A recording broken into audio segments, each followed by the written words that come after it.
Téléspectateurs d'Al24 News, bienvenue dans ce cadre magnifique. Je vous donne rendez-vous ou un rendez-vous exceptionnel pour revenir sur ce fameux 8 mai 1945. La France coloniale réprime des personnes qui ne voulaient que se libérer.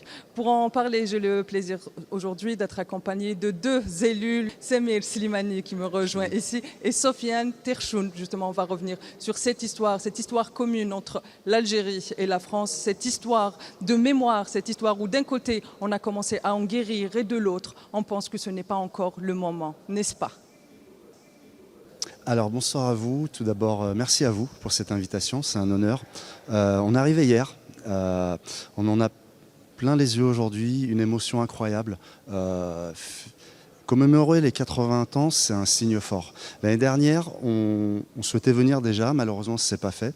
Cette année, on a réussi à débloquer les choses. On remercie Cercle Émir Abdelkader de nous avoir permis de venir aujourd'hui ici, et surtout l'Union algérienne, l'association Union algérienne qui a œuvré pour ce séjour.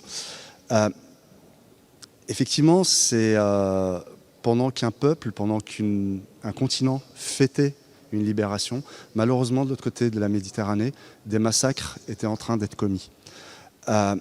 Ces massacres ont été commis parce que un peuple, une nation, l'Algérie en l'occurrence, souhaitait son indépendance, sa décolonisation.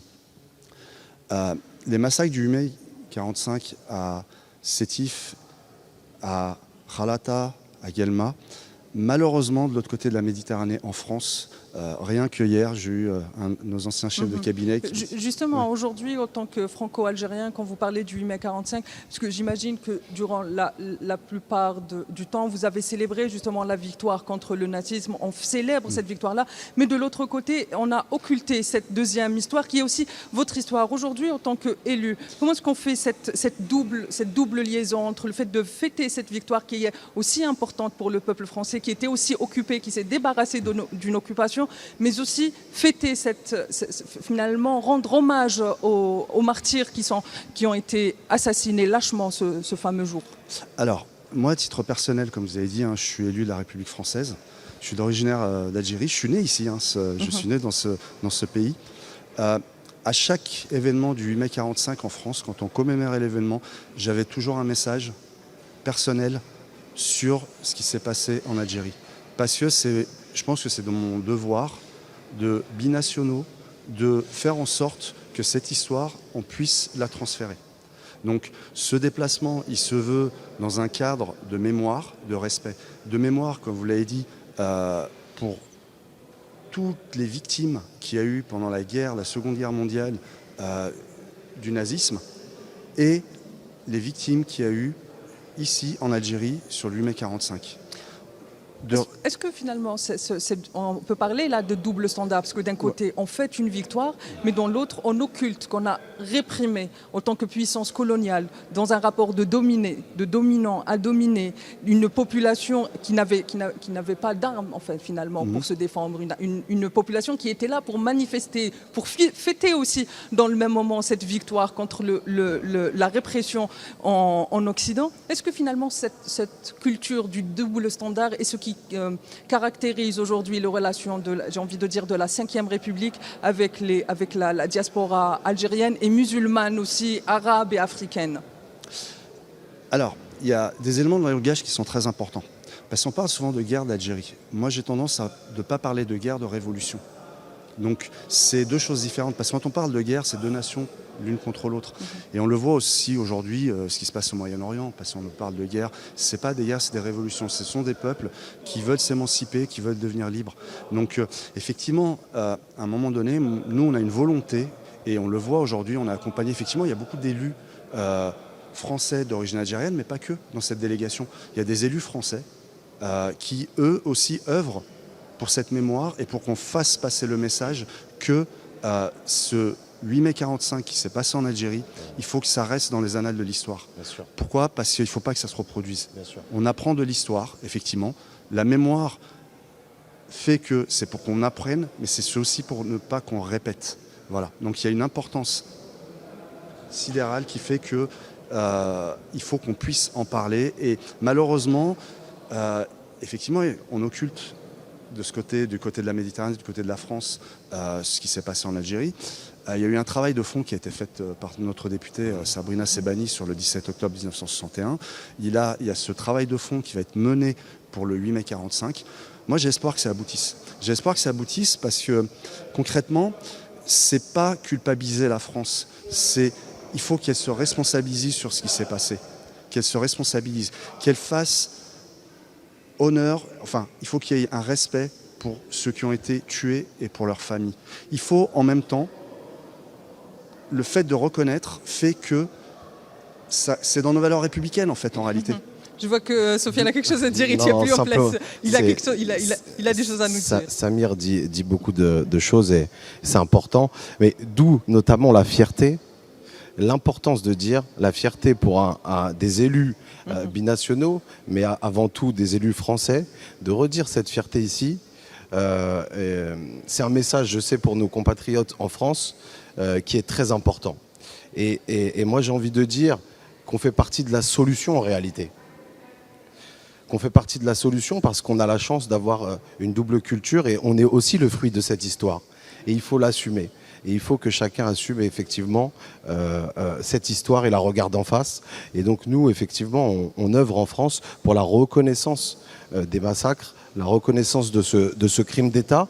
Et c'est important, je pense, pour des élus français, et c'est aussi une preuve de courage d'être ici aujourd'hui, dans ce lieu hautement symbolique. Et encore une fois, on remercie l'organisation et on remercie également le Cercle, Émir Abdelkader, qui nous a permis aussi de venir et d'être en lien.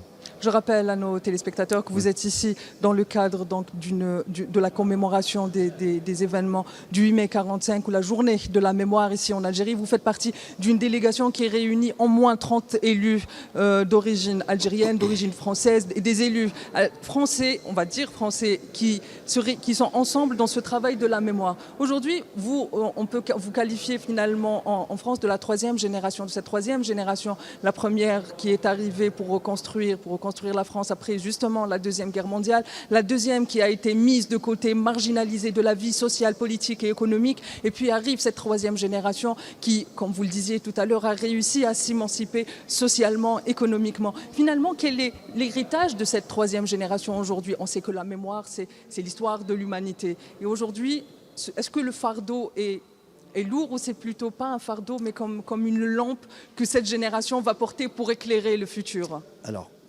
tout d'abord, vous avez rappelé effectivement les différentes générations et je tiens à remercier nos aînés parce que c'est eux qui ont fait le travail de fond pour qu'on en arrive où est-ce qu'on en est aujourd'hui. Et moi, j'insiste sur le fait qu'on doit être impliqué politiquement dans notre pays en France en l'occurrence. Il faut qu'on s'implique parce que si on veut faire changer les choses, on les fera changer que de l'intérieur.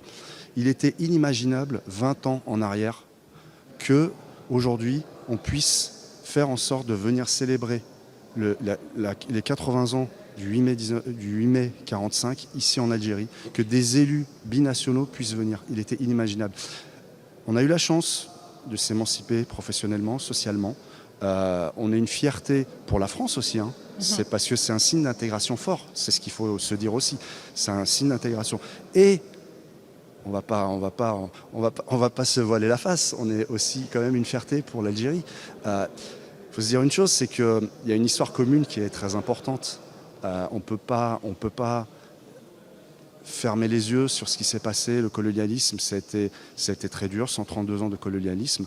C'était un colonialisme militaire, pas politique. L'Algérie, aujourd'hui, est l'un des seuls pays au monde qui s'est décolonisé par les armes. Ce 8 mai 45 qui s'est passé en Algérie, c'était une première étape de prise de conscience du peuple algérien historique de se soulever. Donc, l'émancipation, on l'a aujourd'hui. Et je suis fier aujourd'hui d'être ici, de représenter, comme disait Sofiane il y a 2 minutes, effectivement, c'est du courage, parce que c'est du courage, c'est un courage politique qu'il faut porter. C'est un courage politique aussi qui est soutenu. Moi, à titre personnel, mon maire est au courant. Monsieur Damien Alouche, je suis élu à Épinay-Sénart dans le 91. Il est au courant de cette démarche, il la soutient. On sent qu'il y a des tensions entre la France et l'Algérie depuis à peu près 1 an. Ces tensions sont mises en place par une partie minoritaire politique en France. Ce n'est pas la majorité des politiciens qui mettent en place cette tension. Donc nous, on est là, il ne faut pas leur donner de l'importance. Justement, puisque vous êtes en train de parler de ces tensions, donc on va revenir un peu à l'actualité après ce passage dans l'histoire. En ce moment, on remarque quand même qu'il y a une certaine montée d'une certaine extrême droite en France. Et vous avez dit aujourd'hui, la diaspora, notamment algérienne, est en train de monter, est en train d'avancer en France. Face à cette montée aussi de l'extrême droite, quel avenir pour la diaspora, quel avenir politique, économique et social? Mais surtout, est-ce que cette montée, est-ce que cette émancipation, moi je préfère partir du principe de l'émancipation de la diaspora, n'est pas ce qui crée ce rejet finalement de cette extrême droite qui a envie de revenir à une France qui n'existe pas et à une France qui n'est pas républicaine, même si au sein même des institutions de la Ve République, on retrouve quelque part un peu de racisme et de domination, la France-Afrique, les ingérences. Ça fait partie aussi de l'histoire de la France. Alors, ça fait partie de l'histoire de la France, mais moi, je ne vais pas dramatiser la situation. Concrètement, je pense sincèrement qu'il y a une frange politique, effectivement, en France. La France commence à se droitiser de plus en plus. Il ne faut pas qu'on se pose en victime. Nous, on doit être de l'intérieur. On s'est émancipé, maintenant, il faut qu'on prenne à bras le corps ce combat. Et c'est peut-être le combat qui va être sur ces prochaines années. De faire en sorte de rétablir une politique saine en France. Aujourd'hui, on va appeler un chat, hein, Monsieur Retailleau, notre ministre de l'Intérieur qui fait beaucoup de politique extérieure, utilise peut-être l'islam, utilise l'Algérie à des fins électoralistes personnelles, simplement. Mais quand on a compris ça à un moment donné, Monsieur Macron va prendre ses responsabilités et faire en sorte d'éteindre le feu que ce pyromane est en train de mettre en place, tout simplement. Un dernier mot, Sofiane? Moi, sans rentrer dans une polémique, je suis issu de cette fameuse troisième génération, celle qui ne comprend pas tout, mais qui a décidé de prendre son destin en main et qui est, j'ai envie de dire, 100% française et également 100% algérienne, et fière de ces deux cultures, et fière également de son histoire et de l'histoire de ceux qui nous ont précédés. Voilà. En France, pour répondre à votre question, moi j'aime rester optimiste. Il y a beaucoup plus de gens qui souhaitent vivre ensemble que l'inverse. Simplement, un arbre qui tombe fait toujours plus de bruit qu'une forêt qui pousse. Et c'est ce que j'ai envie, moi, de laisser, c'est un message d'espoir. On a une diaspora aujourd'hui qui est très forte, qui est attachée à ses racines, attachée à son pays, qui a envie de faire de grandes choses et qui n'a plus de complexe.